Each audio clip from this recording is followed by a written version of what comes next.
Este módulo tiene como propósito que el lector o lectora pueda reconocer los principales hechos que han definido la trayectoria histórica de nuestro país. Para tal fin se invita a su lectura, como también a la consulta del material sugerido en las referencias bibliográficas, pues esto le ayudará a fortalecer los conocimientos sobre cada uno de los puntos que conforman el documento, al tiempo que apropie los pormenores de nuestra historia patria.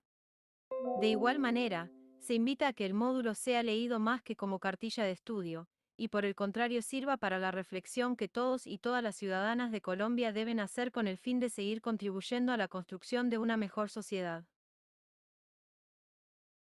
Finalmente, se sugiere que la lectura sea hecha con el fin de entender el pasado, comprender el presente, y así poder planificar el futuro. Finalmente somos lo que fuimos, pero seremos lo que somos. 31. Historia patria. 01 Antes de Colombia. Los primeros asentamientos en el territorio.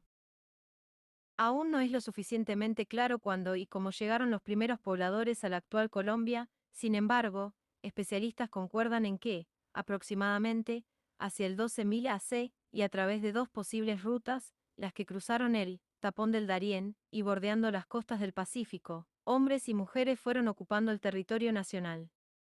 Estos primeros pobladores son conocidos como cazadores-recolectores, por lo que, no necesariamente, se trató de organizaciones complejas con agricultura, sistemas jerárquicos de distribución del poder, etc. Por el contrario, eran nómadas que migraban al ritmo de otras especies de animales que solían ser cazadas. Las cuevas de El Abra y el Tequendama, como también en Tibitó, en la sabana de Bogotá, y otros lugares como Chiribiquete, en el Valle Amazónico, son muestra de ello. Tenemos noticias de ellos, gracias a los yacimientos que se conservan lascas hechas con piedra y materiales como huesos de pequeños, medianos y grandes animales. También hay vestigios de agujas hechas con espinas y huesos de roedores.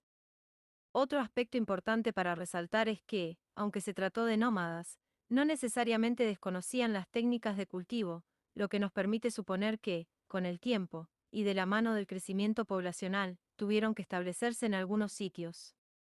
De esta etapa se han encontrado en la costa atlántica viviendas colectivas conocidas como malocas, destacándose los casos de Monzú, San Jacinto y Puerto Hormiga, en donde se registraron importantes amontonamientos de conchas y cerámica. Una visita al Museo del Oro del Banco de la República en Bogotá nos permite acercarnos a este periodo. Pintura mural en la serranía del Chiribiquete, Guaviare 1. Un perfeccionamiento de los procesos productivos llegó con la agricultura que, como dijimos anteriormente, se abría paso de la mano de la experimentación con cultivos de menor escala. Al parecer, entre el 3000 AC y el comienzo de nuestra era, los grupos de nómadas comenzaron a asentarse, dando paso a una división social del trabajo, la domesticación de animales como el curí y el pavo, y la emergencia de un comercio básico entre vecinos que se fue complejizando al abrirse nuevas rutas, y lograr un comercio básico con otros grupos. Como resultado de estos procesos se comenzó a consumir el maíz llegado de Centroamérica. Se han encontrado vestigios de este en Carima y la sabana de Bogotá, y las dataciones de C14 indican fechas entre el 4000 y 3000 AC. En cuanto al cultivo y consumo de yuca, originaria del Amazonas pero introducida sin dificultad en varias partes del país, podemos decir que fue producto del comercio, algo similar a lo ocurrido con el maíz de Centroamérica. En la costa atlántica, como en el Pacífico, en los alrededores de Tumaco, en la región de Calima Valle del Cauca, en San Agustín, Huila y las altiplanicies del sur, las familias comenzaron a cultivar maíz, yuca y otros tubérculos, siendo el primero de ellos, el principal producto alimenticio que facilitó el tránsito hacia el sedentarismo, y asimismo, la construcción de las primeras sociedades complejas, entendiendo por tal, organizaciones jerárquicas con una marcada división social del trabajo e importantes logros en ingeniería. Pero si bien, estos avances fueron determinantes para la organización de las principales sociedades prehispánicas que tuvieron contacto con los españoles, porque no hay vestigios de grandes obras arquitectónicas como en el Perú o México. Para arqueólogos como Carl Henrik Langeback, los indígenas tenían que sobrevivir y organizarse para trabajar, sin embargo, tuvieron otra forma de ver el mundo si se compara con la de los mayas, aztecas e incas. Esto no quiere decir que fueran armónicos con el medio, pues también tuvieron conflictos, e incluso se ha discutido la posible extinción de especies por la caza. De todas maneras, y más allá de cualquier especulación, se puede concluir que si bien no tenían las mismas preocupaciones o ambiciones nuestras, ciertamente, no fueron víctimas pasivas de las condiciones en las que vivían, pero tampoco se pudieron desligar de preocupaciones terrenales. Entre el 500 y 1492 DC, las pestes, epidemias, guerras intestinas y el acaparamiento de tierras habían llevado a que los europeos tuvieran que buscar nuevos recursos. La vida no era fácil. Si bien, la historia del continente había sido escrita con gestas, grandes civilizaciones, e importantes experiencias artísticas y arquitectónicas, la ausencia de tierras para el cultivo, el agotamiento de los sistemas de producción y la poca imaginación científica para su modernización, llevaron a que cada reino se asfixiara lentamente. A excepción de las ciudades-estado italianas, Génova, Roma, Venecia, en donde se gestaba la primavera del comercio y las artes, en zonas como la península ibérica, las condiciones de vida no eran las mejores, por ello, portugueses y españoles se habían lanzado en la búsqueda de nuevas rutas comerciales hacia el oriente, haciendo uso de la navegación. http://3uf.banrepcultural.org biblioteca-virtual-credencial-historia número 368 las-antigüedades-el pasado prehispánico y el americanismo. 02. La llegada de los españoles, sociedad e instituciones en la Nueva Granada. Para 1483, Castilla había conquistado las Islas Canarias, y en 1488 los portugueses ya habían recorrido las costas africanas llegando hasta el Cabo de Buena Esperanza, en la actual Sudáfrica. Aún así, el conocimiento del mar era limitado. Aunque había discusiones entre marineros respecto a la circunferencia de la Tierra, no sabían cómo calcular longitudes en alta mar, y mucho menos, los insumos para viajes de los que nadie daba cuenta de su duración. Pero no faltaba el aventurero dispuesto a tomar ventaja, como digno de su época. Cristóbal Colón, navegante italiano, decidió presentarse ante la reina Isabel, en la corona de Castilla, ofreciéndole sus servicios y la idea de financiar una exploración. Eran tiempos de viajar, buscar fortuna y aventurarse, pero también, momentos difíciles, pues España no estaba unificada y, a excepción de las coronas de Castilla, Aragón y León vinculadas por el matrimonio entre Isabel y Fernando, las demás tierras que comprenden el país se disputaban con los musulmanes, o en su defecto, eran reinos como Navarra. 36. Negociada, aceptada y financiada la primera expedición de Colón, en 3 carabelas, que eran de las mejores embarcaciones del momento, salió desde Palos de la Frontera el navegante junto con una tripulación compuesta principalmente por aventureros, gentes que poco tenían que perder y más bien mucho que ganar, y luego de varias semanas cruzando el océano, pero sin darse cuenta aún que estaban llegando a un nuevo continente, Colón encontró la isla de Guananí, bordeó una parte de la costa oriental de Cuba y República Dominicana, y regresó a España con las buenas nuevas de que había encontrado a las Indias. Entre 1492 y 1502 realizó 3 nuevos viajes, pero murió sin saber que había encontrado un nuevo continente. Para estas mismas fechas, otro navegante, Américo Vespucio, también se había aventurado a buscar tierra firme, pero no era el único, pues esta fase se caracterizó por el aumento de empresas y exploradores dispuestos a encontrar un lugar en las tierras descubiertas por Colón. Según puede colegirse de las crónicas e historiografía especializada, las primeras expediciones no fueron altamente violentas. Sin embargo, la presión por pagar los costos de las empresas, el afán por obtener botines acordes con los mitos que circulaban entre tabernas y rumores de esquina, y la declaratoria por parte de la reina Isabel, de impíos y caníbales a los indios que se resistieran a ser cristianizados, llevó a que los españoles no solo hicieran uso de la palabra, sino también de la violencia, escalando en vejámenes condenados por el padre Fray Bartolomé de las Casas. Para establecer el dominio militar y político en las Indias, los españoles recurrieron a la creación de gobernaciones, como también al requerimiento, que no era más que un texto que se le leía a los indígenas para que aceptaran la fe y el dominio del rey sobre sus territorios. Como era de esperarse, en la mayoría de los casos, este documento no tuvo validez para los indígenas, circunstancia que justificaba su asesinato, tortura o esclavización. Pero esta fase no solo presenció las guerras en contra de los indígenas, pues también llevó a que los adelantados, con hambre de poder y gloria, se disputaran a muerte el dominio territorial. Historias como las de Pedrarias Dávila degollando a Vasco Núñez de Balboa, la de Rodrigo de Bastidas, fundador de Santa Marta, la de Pedro de Heredia, e incluso, el asesinato del mariscal Robledo por Belalcázar, nos sirven para entender la magnitud de violencia que llenó de sangre las tierras americanas. Para cuando los españoles llegaron a Colombia, se estima que habían alrededor de 8 millones de personas, muchas diseminadas por el vasto territorio nacional en pequeños grupos, aunque un no menospreciable número vivía en la sabana de Bogotá, y otro se asentaba principalmente en las tierras del sur de los hoy departamentos de Cauca y Nariño. En vista de que las guerras en el Caribe habían hecho estragos en la población nativa y española, las necesidades aumentaban la presión social por buscar otros lugares óptimos para vivir y acceder a las riquezas prometidas en las tabernas españolas. Por ello, a partir de 1535 se promovieron empresas hacia el interior impulsadas por los rumores de un nuevo reino, el de los incas en el actual Perú, reavivando el mito del Dorado. Durante estos años se exploraron los ríos San Jorge, Cesar y Magdalena, y posteriormente, 1536, apoyados por el gobernador Pedro Fernández de Lugo, Gonzalo Jiménez de Quesada se lanzó con 800 hombres a la expedición en búsqueda del camino hacia el Perú y las tierras de las Esmeraldas.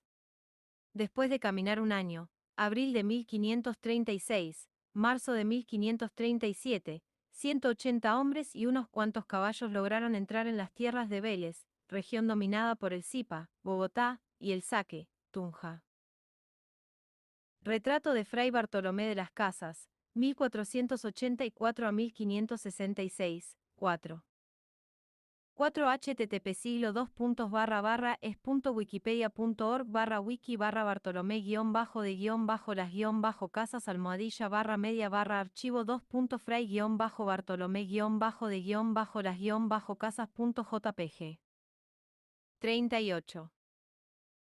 El encuentro inicial, que pudo ser amistoso, terminó en una guerra abierta a favor de los españoles que, después de garantizarse el dominio sobre los indios de la sabana, fundaron la ciudad de Bogotá el 6 de agosto de 1538, lugar en el que justamente, de forma simultánea, coincidieron tres conquistadores: Jiménez de Quesada, Sebastián de Belalcázar, que venía de Quito después de una larga travesía manchada por violencia, sangre, y la fundación de nuevas poblaciones, Popayán, Cari, Cartago, y Nicolás de Federman, quien venía desde los llanos orientales buscando el mismo camino.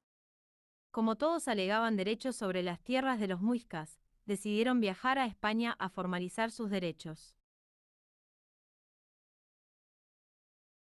En vista de que las guerras, enfermedades, asesinatos y suicidios llevaron a que la población indígena disminuyera ostensiblemente llegando a números no superiores a los 2 millones de personas, la corona prohibió la esclavización o cualquier tipo de maltrato hacia los nativos. Para tal fin, se crearon las leyes de Indias, con las que se buscó regular la relación entre gentes.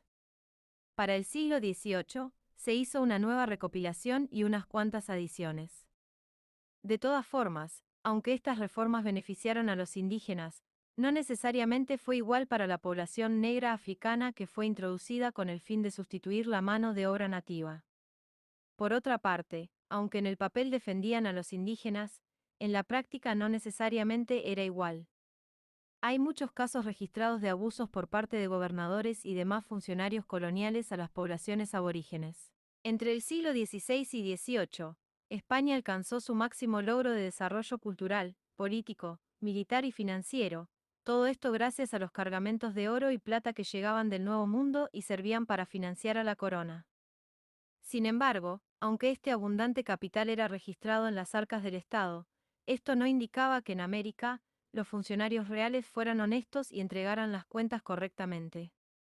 Al respecto, muchas investigaciones han demostrado cómo la costosa burocracia local aprovechaba su lugar para desviar riquezas del fisco y dejarla en sus arcas personales, algo que fue determinante en la transición hacia la independencia y posterior fase llamada Patria Boba.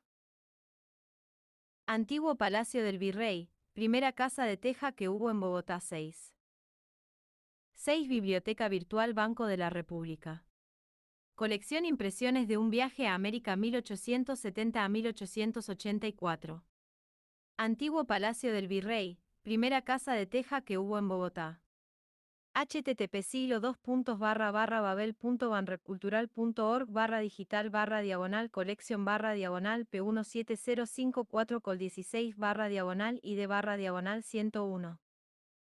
40. La conquista del territorio. El poblamiento de Colombia. En http://enciclopedia.banrepcultural.org/index php/la-conquista-del-poblamiento-de-Colombia. http://enciclopedia.banrepcul. tural.org/index php/la-conquis. Ta-del-territorio, -el-poblamiento. Tu-de-Colombia.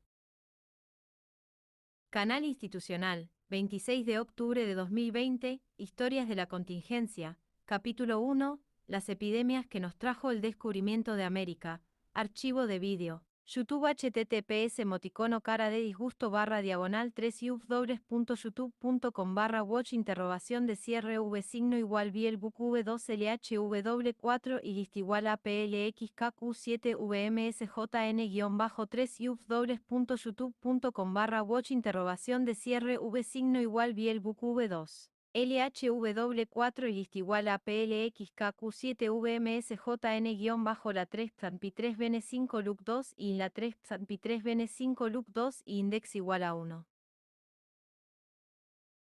Canal 13 Colombia, 29 de septiembre de 2017, Enfrentamientos de la Conquista, Cronografía temporada 10 capítulo 01, archivo de vídeo, YouTube HT 41. Historia Patria. 03. Crisis de la monarquía e iniciativas. Independentistas, 1781 a 1810. Finalizando el siglo XVII y durante el siglo XVIII, España tuvo que enfrentar el constante asedio de los piratas y corsarios ingleses, separatismos, y guerras de anexión como fue el caso de la actual Cataluña. Como era de esperarse, para sostener la defensa del imperio y de la fe, se requería el capital suficiente que pagara pertrechos, tropas, mercenarios y sostuviera la vida cotidiana de la corona. Sin embargo, aunque los esfuerzos españoles para contener a los ingleses eran altamente costosos, en 1713 la Armada Invencible se hundió en los acantilados ingleses junto con la gloria del Siglo de Oro. El siglo XVIII fue el teatro de concesiones a Inglaterra, Francia y Holanda. Realizarse una recuperación, España siguió cobrando impuestos sobre el comercio americano y creó el Virreinato de la Nueva Granada, 1719, aunque solo se ratificó en 1727 y entró en funcionamiento en 1739. Con su cristalización, poco a poco, el gobierno comenzó a reemplazar funcionarios locales que habían heredado o recientemente comprado cargos, y, además, se estableció la audiencia real, por medio de la cual el virrey asumía el nombramiento y control de los gobernadores, la vigilancia del fisco y el mando sobre las tropas. Con estas reformas se fomentó la ciencia, la minería y la agricultura, con el fin de estimular el desarrollo. Entre las iniciativas más relevantes estuvo la expedición botánica, que si bien no fue exclusiva de Colombia, sí fue la base para que criollos, nombre con el que se conocía a los hijos de españoles nacidos en América, pudiera participar. Entre los criollos ilustres se destacan Francisco José de Caldas y Antonio Nariño, por ejemplo, siendo el primero. Uno de los integrantes de la expedición liderada por Álvaro Mutis. Mutis al Natural. Ciencia y arte en el Nuevo Reino de Granada 7. 42. Pero, lo que para España era positivo, para los americanos no era beneficioso. A manera de ejemplo, las reformas fiscales, la imposición de impuestos, la reducción y control a los cargos, y el aumento de funcionarios españoles en el territorio llevó a que varios criollos se cuestionaran su relación con España. A este periodo, conocido como el de reformas borbónicas, se sumó el interés de varios, ilustrados, americanos por las narrativas francesas que hablaban del poder popular, la separación Iglesia-Estado, la libertad de la esclavitud, entre otras reformas de tipo estructural conocidas como liberalismo. El primer conato revolucionario llegó en 1779, cuando el visitador Francisco Gutiérrez de Piñeres impuso la reorganización general de las rentas, prohibió la siembra a excepción de Ambalema, Girón, Pora y Palmira, y subió los precios aprovechando el control de la renta. 2 años después, 1781, hubo una revuelta popular. Tal fue el temor de dicho movimiento que Gutiérrez optó por huir hacia Cartagena y desde allí, por órdenes del virrey Manuel Antonio Flores, envió una comisión encabezada por el obispo de Bogotá para dialogar con los rebeldes, a quienes se conocía popularmente como comuneros. Culminado el encuentro entre comuneros y el representante real, en este caso, el arzobispo Antonio Caballero y Góngora, se establecieron varios acuerdos destacándose la anulación de algunos impuestos como el de Barlovento, la reducción de otros como la alcabala y el aguardiente, la sal, los correos, y lo más importante, la supresión del monopolio del tabaco. En cuanto a los criollos, la molestia de varias décadas salió a colación y fue la oportunidad para reclamar nuevos espacios en la administración local. Con lo que no contaban los rebeldes era que todos estos acuerdos serían desconocidos por la autoridad real. Al anuncio de incumplimiento, José Antonio Galán, un comunero, reconocido popularmente por su defensa de los productores de tabaco, tomó las banderas de la resistencia, con el infortunio de que él y sus tropas cayeron rápidamente ante el ejército español. Después de su derrota, en Socorro, fue condenado a muerte y su cabeza, junto con la de 4 compañeros, expuesta en la picota pública. Entre 1782 y 1789, Caballero y Góngora administró el virreinato, destacándose por ser un gobierno negociador, que fomentó las ciencias y que ofreció una nueva oportunidad para los criollos y demás personas que habían participado de las revueltas de los comuneros. Sin embargo, los eventos acaecidos habían sido suficientes para fragmentar el dominio español, por lo menos, simbólicamente. Era hora de iniciar una nueva experiencia, más desgarradora desde lo humanitario, pero políticamente determinante para la creación de la República. 43. Historia patria. Si las revueltas comuneras fueron el primer campanazo para la corona, posteriores sucesos como la traducción y publicación de los Derechos del Hombre y del Ciudadano, por parte de Antonio Nariño en 1794, y la invasión napoleónica a la península, junto con el apresamiento y abdicación del rey Fernando VII, llevaron a que en España entrara en una crisis política y social nunca vista.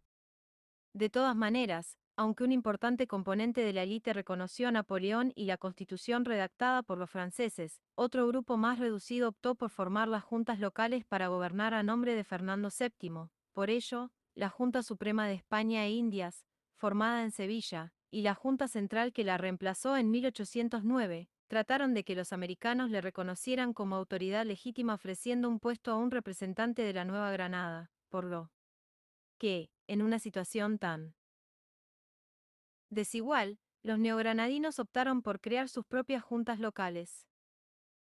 Puesto que los cabildos siguieron produciendo contenido político y administrativo, uno de los documentos más importantes fue el Memorial de Agravios, escrito por Camilo Torres desde el Cabildo de Santa Fe. De todas formas, por su contenido de denuncia y amenaza, el Cabildo optó por no enviarlo a España, aunque este documento sirvió como guía para justificar la independencia. Al aumentarse la tensión en el territorio, especialmente después de 1809 cuando los franceses terminaron invadiendo la península, el proceso comunero en la Nueva Granada. 44. Los cabildos americanos optaron por establecer su posición frente a la situación política del reino. Así las cosas, el de Cali optó por jurar fidelidad al rey, el de Pamplona y el Socorro derribaron al corregidor y se declararon autónomos, y en Bogotá, los sucesos alrededor de una disputa callejera con un ciudadano español sirvieron como estrategia para justificar un levantamiento popular que dio como resultado el acta de la Junta de Santa Fe en la que, si bien guardaban fidelidad al rey, exigían que éste fuera hasta Bogotá y gobernara desde allí. Juntas las hubo en varias ciudades. Entre las más populares se encontraban las de Cartagena, Cari, Pamplona, Socorro, Bogotá, Tunja, Quibdó, Neiva, Mariquita, Cari, Popayán, Mompox, Santa Marta, etc., destacándose que algunas se declararon fieles al rey, otras buscaron autonomía frente a la corona, y otras, definitivamente, optaron por la independencia de España. Justamente estas posiciones fueron la base para que, después de innumerables discusiones, las recién elevadas provincias entraran en una disputa por el poder administrativo que se conoce como la Patria Boba, 1810 a 1814. Este periodo de 4 años se caracterizó no solo por el ubérrimo pensamiento constitucional con el que se quiso definir quién era ciudadano, cuál era la relación con el rey y la iglesia, etc., sino también, por una guerra abierta entre provincias. Mientras en la Nueva Granada se desarrollaban estos sucesos, Inglaterra derrotó a Napoleón, 1814, y Fernando VII volvió a recuperar el dominio político-administrativo de España, por lo que, entre sus primeros decretos, abolió la Constitución de 1812 y envió una expedición de 12.000 hombres a América con el fin de recuperar el dominio total y absoluto de las colonias. En esta tarea encargó a Pablo Morillo, quien en 1815 ya había logrado controlar a Caracas y desde Santa Marta logró sitiar a Cartagena durante 3 meses, para finalmente entrar a dominar la ciudad, seguir hacia Bogotá y poco a poco, ir avanzando sobre el virreinato. En cuanto a los criollos, muchos huyeron, otros hicieron resistencia en el sur, y quienes fueron capturados, en su mayoría, fueron ejecutados públicamente. Entre los más conocidos estuvieron Camilo Torres, Liborio Mejía, Joaquín Camacho y Jorge Tadeo Lozano. También figuras locales como Francisco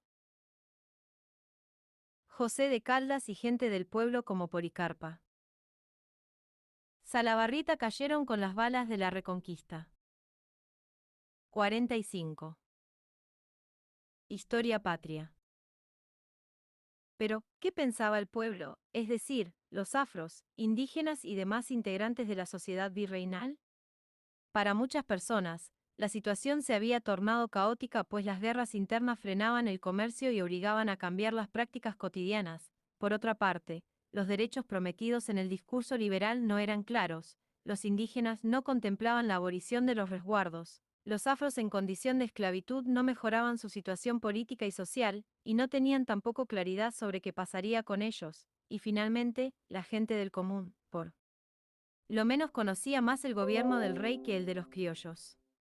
Así las cosas, no es de extrañar por qué la llegada de los ejércitos españoles no causó revuelo en las ciudades, cosa contraria entre las capas medias y altas, quienes rechazaron los abusos de las tropas, los fusilamientos de familiares y conocidos, y en suma terminaron por apoyar la causa independentista. 9. Historia Patria 04. Del experimento gran colombiano. A la Nueva Granada independiente. 1819 a 1830.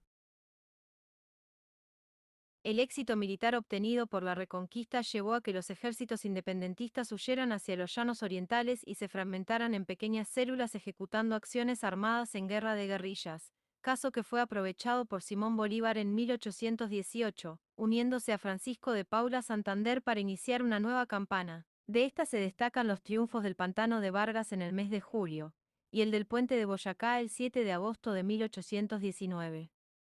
Como resultado de estas victorias, en diciembre del mismo año, Bolívar convocó al Congreso de Angostura dando origen a la República de Colombia, la cual quedó conformada por los actuales Colombia, Panamá, Venezuela y Ecuador. Bolívar fue elegido presidente y Francisco Antonio Sea, vicepresidente. Los éxitos posteriores en el campo de batalla le permitieron a Bolívar acordar con Morillo la retirada de tropas, 1821.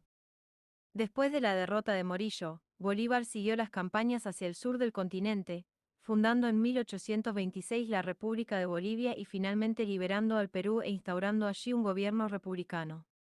De todas maneras, las dificultades para acordar quién podía ser ciudadano y votar, si debían liberar o no a los esclavos, cómo debía ser el trato, si debían ser centralistas o federalistas, etc., se convirtieron en las nuevas motivaciones para mantener una tensión constante entre líderes regionales, por lo que, después de las campañas libertadoras por el sur, y con un evidente riesgo de que el proyecto independentista fracasara, Bolívar volvió a Bogotá a imponer una dictadura. 1828, asunto que le generó no solo la enemistad con Santander, sino también un intento de asesinato que, de no haber sido por Manuelita Sáenz, su amante, no habría salido bien librado.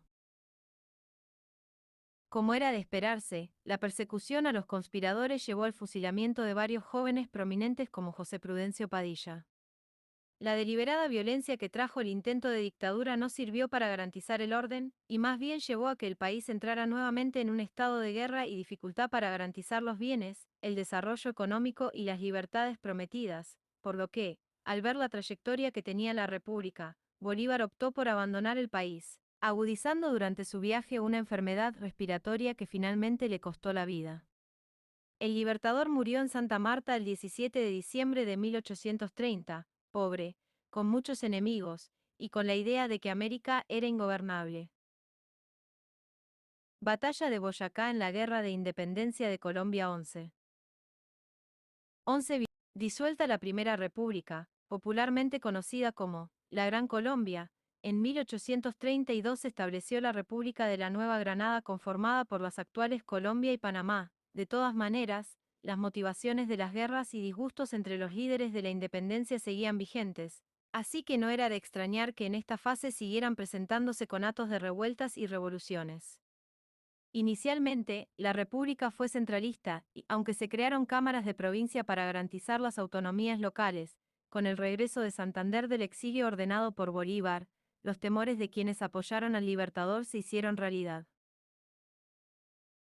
Durante su gobierno, 1832 a 1837, se introdujeron importantes reformas administrativas, muchas de ellas contrarias a lo hecho por Bolívar, tales como volver a implementar el estudio de Bentham, utilitarismo, que era contrario al discurso escolástico difundido por la Iglesia. Por otra parte, debido a la crisis de precios que afectaba la producción local, diseñó una política de proteccionismo para favorecer a los hacendados y artesanos, pero no todo se centró en programas positivos para el desarrollo nacional, pues también ordenó la ejecución de algunos seguidores del Libertador, lo que le generó la imagen de despiadado. Terminado su gobierno, José Ignacio Márquez asumió la presidencia, 1837 a 1841, instaurando un régimen civilista por medio del cual pretendió sanear las finanzas públicas e impulsar el desarrollo de la educación, por lo que ordenó el cierre de los conventos menores con el fin de que sus instalaciones pudieran servir como escuelas. Esta decisión, pragmática en la teoría, pero crítica en la práctica, generó el primer levantamiento armado de la nueva república, encabezado por José María Obando y varios líderes locales del sur del país, al que se le fueron sumando otros exmilitares que habían participado de las guerras de independencia. Fue justamente esta transformación del conflicto la que dio origen a la conocida Guerra de los Supremos. La guerra terminó en 1841. Márquez y la Guerra de los Supremos 12. Entre los efectos de la guerra y la construcción de nuevas alianzas, en 1841 llegó al poder Pedro Alcántara Herrán para impulsar reformas en la educación favorables a la Iglesia y contrarias al discurso individualista de Bentham. Por otra parte, modificó la Constitución, 1843, limitando el voto únicamente a los propietarios y ricos de más de 25 años, e impulsó un modelo centralista que fue considerado por el joven Rafael Núñez como el triunfo de una monarquía constitucional. Entre sus asesores principales estuvo Mariano Ospina Rodríguez, uno de los fundadores del Partido Conservador y primer presidente elegido por voto en el hemisferio occidental. 13. Biblioteca Virtual Banco de la República. Revista Credencial de Historia. Tabaco, quina y añil en el siglo XIX. Separación y empaque del tabaco. Provincia de Mariquita. Lámina de la Comisión Corográfica, 1850-1859. http siglo 2.2/3 historia temas tabaco quina y anil en el siglo XIX. En 1845, cuando Tomás Cipriano de Mosquera llegó al poder, contrario a lo esperado por tratarse de un fiel seguidor de Bolívar, su primer gobierno se caracterizó por impulsar un programa modernizador en el país, unificó los pesos y medidas, eliminó el monopolio del tabaco, impulsó la navegación por el río Magdalena, creó una escuela militar encargada de formar ingenieros, y con la influencia de su ministro de Hacienda, Florentino González, adoptó el liberalismo económico como modelo administrativo de las finanzas y el comercio. Separación y empaque del tabaco. Provincia de Mariquita 13.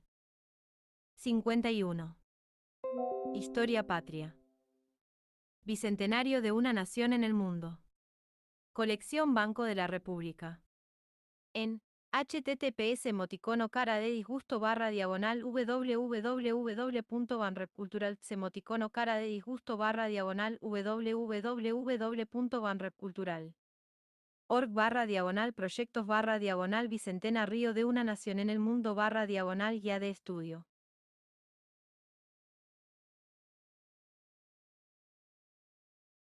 Canal 13 Colombia, 3 de octubre de 2017. 52. 05 La Revolución Liberal de mediados del siglo XIX, 1850 a 1880. A mediados del siglo XIX, uno de los principales sinsabores de la sociedad colombiana, especialmente en las juventudes, era que las promesas de la independencia aún no se cristalizaran, por el contrario, el país siguiera inmerso en una suerte de guerras intestinas y discusiones poco prácticas si se trataba de generar progreso, desarrollo, libertad y porvenir. Ahora bien, aunque los partidos políticos no se habían logrado consolidar, no quiere decir que no hubiese ideas sobre que debía defenderse y que definitivamente seguía siendo traba para la implementación de las ideas liberales. En vista de esto, varios líderes jóvenes de las élites nacionales comenzaron a establecer programas para definir el camino a seguir. De la mano de ellos nació el Partido Conservador, que no necesariamente tiene que ver con Simón Bolívar y sus seguidores, y el Partido Liberal, que tampoco tiene que ver con Santander. En términos generales, ambos sectores coincidían en la importancia del orden y el progreso, sin embargo, la forma como se llegaba a este no era la misma. Un sector importante de los conservadores creía en que la Iglesia debía permanecer orientando la educación y las buenas costumbres. Por el contrario, los liberales eran partidarios de la separación de la Iglesia y el Estado. Igualmente, cuando se trataba de discutir asuntos como la abolición de la esclavitud, los primeros priorizaban los discursos moralistas y patrimonialistas poniéndose en el ala opositora, y los segundos hablaban de la capacidad humana para reflexionar y cambiar sus prácticas, como también la superioridad del derecho natural sobre el positivo. Otras discusiones, como si debía mantenerse el centralismo o federalismo, los límites del poder ejecutivo, la reducción o ampliación del ejército, la enseñanza en las clases populares, etc., fueron motivos para que la arena política siempre estuviera ardiendo. 53. Historia patria. 14 Biblioteca Virtual Banco de la República. Revista Credencial de Historia número 154 La Universidad Colombiana en el siglo XIX. Un provinciano conduciendo a su hijo al colegio. Acuarela de Ramón Torres Méndez, K. 1850, litografía de Víctor Sperling, Leipzig, 1910. Colección Banco de la República, Bogotá. 2002 http www.banrepcultural.org biblioteca-virtual credencial-historia número 154. Como resultado de esta transición, los liberales lograron retomar el poder a partir de 1849 liderados por José Hilario López, quien impulsó uno de los principales cambios en la historia nacional, la abolición de la esclavitud, 1851. De todas maneras, dada la dificultad para consolidar este tipo de transformaciones estructurales, el país nuevamente entró en un continuo de guerras que dieron como resultado el cambio constitucional de 1853 y posteriormente, en 1863, la fundación de los Estados Unidos de Colombia, una república conformada por 9 estados independientes que pretendieron consolidar una sociedad acorde con las promesas de la independencia. Si bien, en la teoría el modelo podía ser exitoso al permitir las autonomías territoriales, hacer coincidir 9 proyectos constitucionales en un programa nacional, prohibir la pena de muerte, estimular la libertad de prensa y educación, entre otras tantas buenas. La Universidad Colombiana en el siglo XIX-14. 54. Organizaciones campesinas. y protesta social. La apertura al nuevo siglo. 1880 a 1900. Las constantes guerras civiles, junto con el radicalismo liberal que buscaba, a como diera lugar, consolidar su proyecto político, llevó a que en 1878 se comenzara a hablar de regeneración, concepto tomado de la biología con el cual se buscaba proponer la reorganización de la administración pública en aras de evitar la catástrofe.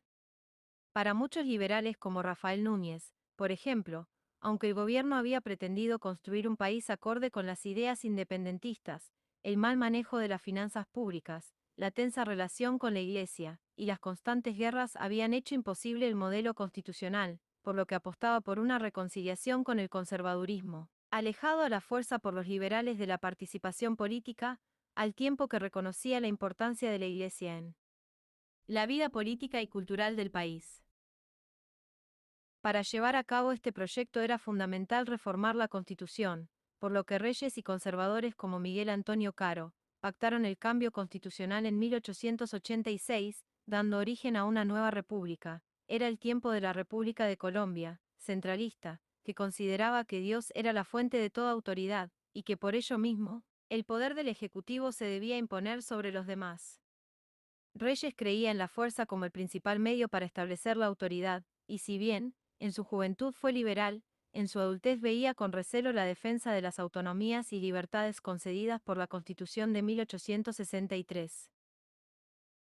La transición regeneradora puede extenderse hasta 1905, aunque las principales reformas constitucionales llegaron después de 1910. Se destaca de este periodo la creación del Banco Nacional, con el cual se pretendió unificar las monedas y regular la emisión. Se reformó el sistema electoral entregando la autoridad al presidente de la República para que delegara gobernadores y alcaldes, se eliminaron los 9 estados y se crearon departamentos, se unificó el ejército, volvió la pena de muerte, se cerraron algunos periódicos liberales contrarios al gobierno, y se excluyó al liberalismo del espacio público político, por medio de restricciones y persecuciones a los principales líderes. Dadas las restricciones impuestas por el nuevo sistema administrativo, los liberales se fueron 2 veces a la guerra, en 1895 y entre 1889 y 1902, siendo este segundo levantamiento el de mayor costos humanos y políticos. La guerra se conoció como la de los 1000 días. 57. Historia patria. De todas maneras, aunque en el ámbito político y militar, este periodo es sumamente importante, no puede olvidarse que también, el tránsito del siglo XIX al XX está relacionado con la ampliación de la frontera agrícola a través de procesos de colonización, el crecimiento de los cultivos de café, la creación de partidos opositores de izquierda como el comunista, el socialista y el anarquista, y también la entrada en escena de otros como el agrarista. También es el periodo en el que varias empresas extranjeras llegaron al país con el interés de activar economías a gran escala. Se destaca la United Fruit Company y la Tropical Oil Company. 16 http siglo 2.//3 /artículos/guerra-mil-días-historia-literatura. Es justamente en este contexto que Colombia es escenario de las primeras protestas campesinas y obreras, sin negar claro está, las que caracterizaron al siglo XIX y que fueron lideradas por los artesanos. De todas maneras, a diferencia de las anteriores, en este caso se trató de movilizaciones con proyectos políticos más organizados, siendo el movimiento obrero el que lideró las luchas por derechos laborales tales como la jornada de 8 horas, el pago de salarios justos, de seguridad en el trabajo, etc., y en cuanto al movimiento campesino, la reclamación por los derechos de propiedad sobre la tierra, el reconocimiento del trabajo rural y el cambio en el paradigma de la propiedad privada. Niños soldados de la Guerra de los 1000 días, 1902, 16. 58. Canal 13 Colombia, 3 de octubre de 2017. 59. Historia patria. 07. La era del café y la República Liberal. 1905 a 1930. Si bien, los conservadores tuvieron la hegemonía administrativa después de 1886, la reforma constitucional de 1810 abrió la puerta para que políticos moderados del partido pudieran ejercer cargos en el gobierno. Por otra parte, aunque el liberalismo seguía fuertemente fragmentado, la masacre de las bananeras, en 1928, junto con otros hechos de orden nacional en el que los excesos de fuerza estatal habían sido protagonistas, llevaron a que se establecieran nuevas alianzas con fines de ganar la presidencia en 1930. Eran tiempos en los que el comunismo se abría paso en el mundo occidental y si bien había muchas diferencias teóricas y políticas entre las élites nacionales y los movimientos obreros, esto no quería decir que estuvieran dispuestos a perder nuevamente las elecciones. De esta manera, el Partido Liberal y los recién creados partidos comunista, socialista, entre otros, establecieron alianzas suficientes como para incluir las principales demandas de dichos movimientos y desplazar del poder administrativo a los conservadores. Surtidas las elecciones, el primer gobierno liberal lo tuvo Enrique Olaya Herrera, al que le tocó lidiar no solo con pequeños brotes de violencia en las regiones, especialmente las de frontera de colonización debido a la ambigüedad en la propiedad de la tierra y las dificultades para su titulación. Por otra parte, Olaya también enfrentó la movilización impulsada por un sector del conservadurismo radical agrupado en los Leopardos, y liderado por Laureano Gómez. Desde la perspectiva de esta corriente de pensamiento político, los liberales no solo atentaban en contra de la fe católica, sino que ponían en riesgo las buenas costumbres. No siendo 17 diagonal suficiente con los problemas internos del país, Olaya tuvo que asumir el conflicto con el Perú después de que invadieran Leticia y reclamaran derechos territoriales sobre esta franja del país. Para las elecciones siguientes, el programa liberal nuevamente triunfó con Alfonso López Pumarejo, quien no dudó en implementar reformas profundas como la introducción de la función social de la propiedad, la cual permitió la expropiación de algunos latifundios que venían siendo disputados por campesinos arrendatarios. Su gobierno, conocido como la Revolución en Marcha, fue uno de los más importantes del siglo XX dado el impulso que tuvo la reorganización administrativa y la inclusión de líderes de izquierda en la administración pública. Por otra parte, al poner entre sus filas a muchos intelectuales de partidos populares como la Unión de Izquierda Revolucionaria, UNIR, el Partido Liberal logró consolidarse en una alianza flexible de sectores empresariales, capitalistas, sindicalistas, de clases medias, de obreros, campesinos y demás sectores sociales tradicionalmente excluidos. De todas maneras, las alianzas que inicialmente fueron pertinentes para garantizar el triunfo electoral, también tenían como obligación la implementación de reformas que ponían en aprietos al gobierno, así que los sucesivos mandatos, tanto el de Eduardo Santos, como el segundo de López Pumarejo se caracterizaron por una pausa, y en algunos casos, el desmonte de las reformas y promesas electorales. Para ese entonces, no era fácil sostener las alianzas multipartidistas pues, con el fin de la Segunda Guerra Mundial, 1939-1945, los partidos de izquierda pasaron a la clandestinidad al ser prohibidos en el mundo capitalista. Así las cosas, y aunado a la violencia que se venía gestando en la zona rural entre empresarios territoriales y campesinos, no era posible sostener un modelo que impulsara reformas estructurales sin mediar la fuerza que guardaban otros sectores. La Revolución en Marcha 18. 61. Historia patria. 62. 08. De la violencia a la era de las violencias. 1948 a 1957. El desgaste electoral de los liberales permitió el ascenso de los conservadores liderados por Mariano Ospina Pérez, empresario asociado a la Federación Nacional de Cafeteros llegado al poder con el objetivo de garantizar la estabilidad social y política que se agrietaba tras cada reforma. Sin embargo, no era el único participante de las contiendas electorales, pues junto a él, se disputaban el poder el liberal Jorge Eliezer Gaitán y el ultraconservador Laureano Gómez. En cuanto al primero, se trataba de un líder popular que hacía años había denunciado los excesos de la fuerza pública en las bananeras, como también había venido construyendo una carrera política cercana a los sindicatos y empleados oficiales. Por parte del segundo, se trataba de un intelectual cercano a las ideas franquistas españolas que, de la mano de Gilberto Alzate Avendaño y los Leopardos, exigían la extirpación del liberalismo por ser, según ellos, comunistas camuflados. La violencia entre liberales y conservadores venía presentándose desde hacía varios años, aunque hay que hacer la salvedad de que estos fenómenos estaban principalmente asociados a las reclamaciones por tierras y derechos laborales, por lo que, en febrero de 1848 Gaitán hizo la Marcha del Silencio, como medio de manifestación política popular.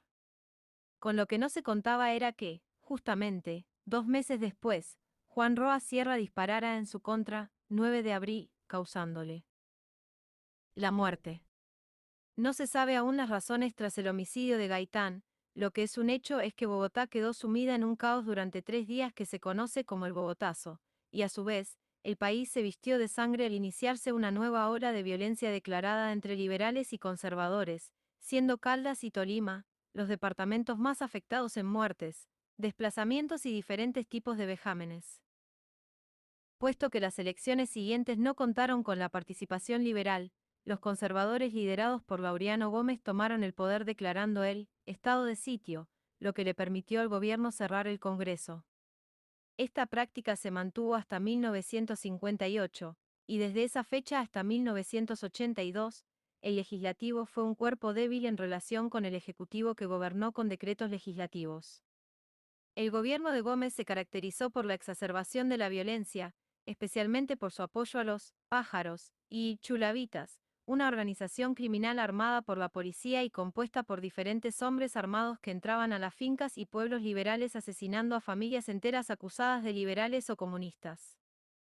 En vista de estos constantes ataques, muchos liberales se levantaron en armas, algunos con afinidades comunistas declararon la guerra al Estado y así dieron origen a las primeras guerrillas colombianas del siglo XX. Por ello, con la caída de Gómez y el ascenso del general Gustavo Rojas Pinilla se pensó que el país saldría del nuevo ciclo de violencia. 20 http siglo 2.2/dosierdehistoria.wordpress.com/tag/chulavitas/ Pájaros y chulavitas 20. 64. Para Pinilla, la culpa de los males nacionales estaba en los partidos políticos, de allí que ordenara un armisticio general, aunque excluyera de este a los comunistas.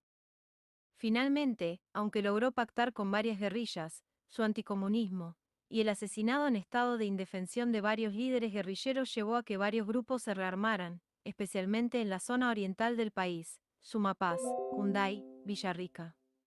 Cuando periódicos de circulación nacional como El Espectador y El Tiempo comenzaron a cuestionar las medidas del general, Pinilla ordenó su cierre radicalizando las acciones de gobierno en contra de la prensa, la oposición y los comunistas, por lo que, la respuesta de los partidos tradicionales que venían amenazada la tradición gubernamental consistió en crear nuevas alianzas para destituir a Rojas y abrir el camino a un nuevo proceso político, el Frente Nacional. 09 del Frente Nacional a la apertura. Democrática, 1958 a 1990. Considerado como un paso fundamental para restaurar la democracia, Alberto Lleras Camargo y Laureano Gómez acordaron en Siches la construcción de gobiernos conjuntos en el marco de un frente común conocido como Frente Nacional. Este experimento de gobierno tuvo una duración de 12 años durante los que se turnaron la presidencia de la República a los partidos conservador y liberal, y en el que se garantizó la participación de ambos partidos en los gabinetes de gobierno, 1958 a 1974.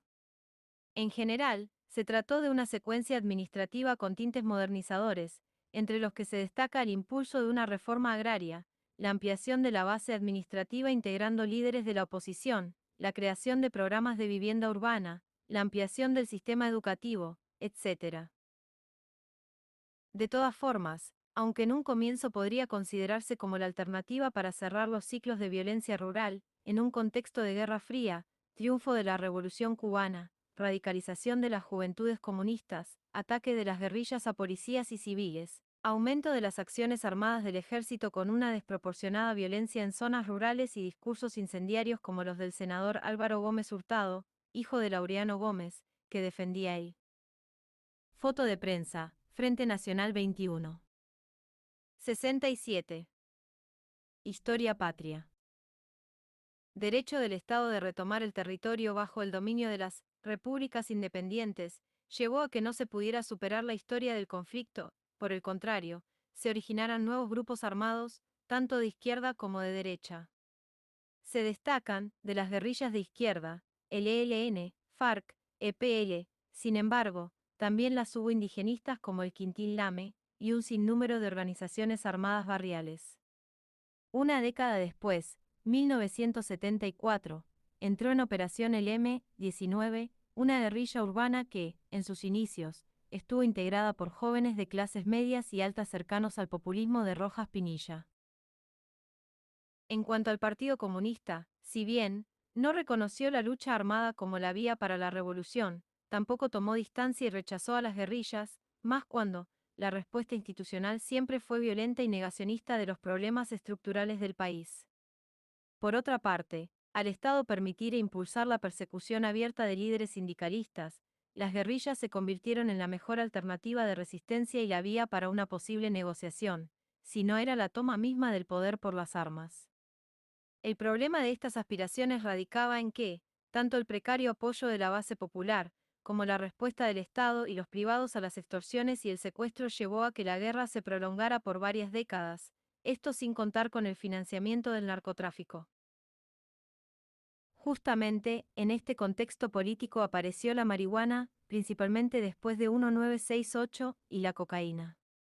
Entre los principales traficantes estuvo Carlos Leder, José Santa Cruz, Pablo Escobar y los hermanos Rodríguez Orejuela, quienes lograron permear al Estado y sus instituciones con dineros del narcotráfico, financiaron la acción armada de grupos criminales denominados autodefensas, trabajaron conjuntamente con el Estado fundando el paramilitarismo, e incluso lograron financiar campañas presidenciales como las de Ernesto Samper, 1994-1998, popularmente conocido por el Proceso 8000, actualmente se investiga si también hubo financiación de otras campañas como la de Andrés Pastrana, 1998 a 2002. Historia patria.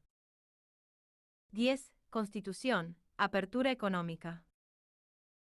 Y nuevos conflictos, 1991 a 2010.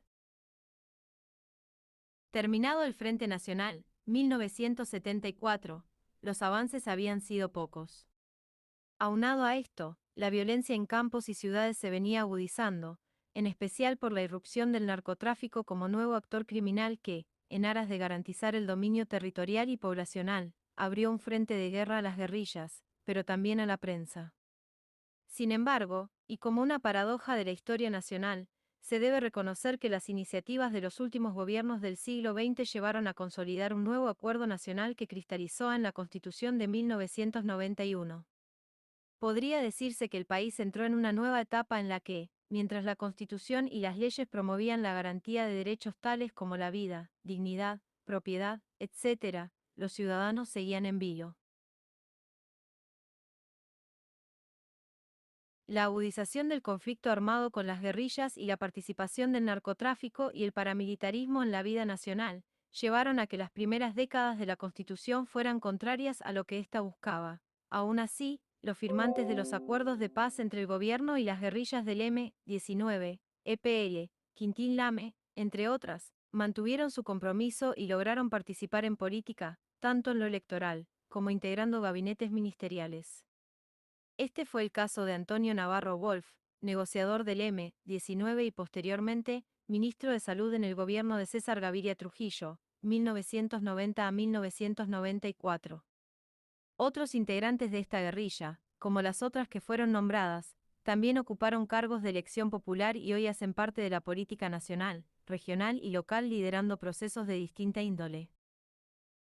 22 http siglo 2.2/3yub.semana.com/nación/artículo/ cuando algunos quieren cambiar la constitución cumple 30 anos/diagonal 202137/diagonal. Sesiones de la Asamblea Nacional Constituyente 22. 70. Sin embargo, aunque se logró la paz con estos grupos, no ocurrió lo mismo con la FARC, el ELN, y otras guerrillas de menor impacto como la Oscar William Calvo, que operó en el eje cafetero. Por otra parte, como el narcotráfico seguía creciendo, la guerra abierta entre los carteles de la droga llevó el conflicto a la ciudad disputándose barrios y comunas entre guerrillas, carteles de la droga, fuerza pública y el paramilitarismo, un nuevo actor armado financiado por empresas privadas y personas naturales que operó conjuntamente con el ejército y la policía, como se pudo comprobar después de su desmovilización en el Acuerdo de Justicia y Paz, y los actuales avances en materia penal e investigativa que han liderado entidades privadas y la JEP. 2. 11. El tiempo de las víctimas y la búsqueda de la paz. Aunque el tránsito del siglo XX al XXI ha estado cruzado por el escalamiento de la violencia, es importante reconocer que, a diferencia de las décadas anteriores, en esta el centro de atención no ha sido los actores armados sino sus víctimas. Comprender la guerra desde esta perspectiva permitió avanzar en varios frentes antes no contemplados, tales como la desmovilización del paramilitarismo en el Acuerdo de Justicia y Paz, del cual se derivó no solo una suerte de acciones orientadas a reconocer la negligencia estatal para defender los derechos consagrados en la Constitución, sino también los efectos de la guerra en las poblaciones. Por ello, la creación del Centro Nacional de Memoria Histórica y un importante número de comités de participación política de las víctimas, fue un primer paso en la búsqueda de la verdad, la justicia, la reparación y la no repetición. Igualmente, la emisión de la Ley 1448 de 2011, conocida como Ley de Víctimas y Restitución de Tierras, ha sido otro importante avance. Entre los principales resultados se puede resaltar que el desmonte del paramilitarismo permitió conocer los urdimbres de la criminalidad organizada, su relación con funcionarios y servidores públicos, la aceptación y reconocimiento de más de 7 millones de víctimas, la creación de programas sociales con fines de apoyo y reparación psicológica y económica de las poblaciones afectadas, pero también la construcción de programas de atención a los excombatientes como los que lideró la Agencia Colombiana para la Reintegración ACR, hoy llamada Agencia Colombiana para la Reincorporación y Normalización. Fue con base en experiencias de desarme y desmovilización que, durante el gobierno de Juan Manuel Santos, se logró firmar la paz con la guerrilla de la FARC y construir un acuerdo político con el que se pretende cerrar las brechas causantes de la violencia en Colombia. Con este acuerdo se consolidó la agenda que debe guiar al Estado en la búsqueda de la paz política y social. Se crearon nuevas instituciones encargadas de atender el conflicto, tales como la Justicia Especial para la Paz JEP, la cual funciona como Tribunal de Justicia Transicional al que han llegado no solo los excombatientes de la guerrilla, sino militares y funcionarios vinculados al conflicto. En su corto tiempo se ha logrado avanzar en 7 macrocasos. Otra institución importante en este marco de construcción de verdad ha sido la Comisión de la Verdad, la cual, aunque no tiene carácter vinculante, representa otro avance importante en materia de construcción de paz. Su función es recoger los relatos de los participantes de la guerra que, de manera voluntaria, quieran contribuir con la verdad del conflicto. Se espera que esta comisión confronte la información recolectada y construya un documento público que será usado como parte de la historia nacional. Otra institución importante es el Museo de Memoria, el cual se une a otras iniciativas creadas después de Justicia y Paz conocidas como los Salones del Nunca Más. Si bien, actualmente en el país persiste la violencia armada, sin lugar a duda, priorizar la vida sobre cualquier proyecto político ha permitido ir cerrando los ciclos de la violencia. 1. Toma de rehenes y otras privaciones graves de la libertad cometidas por la FARC. 2. Priorización de la situación territorial de Ricaute, Tumaco y Barbacoas.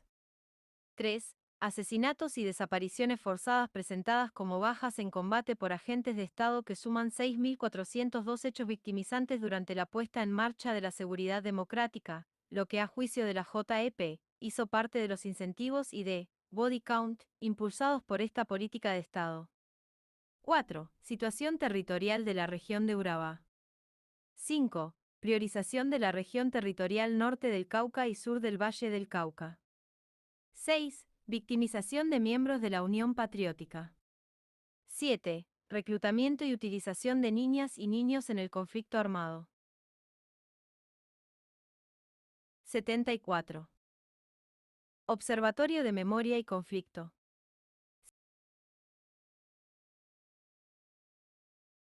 75.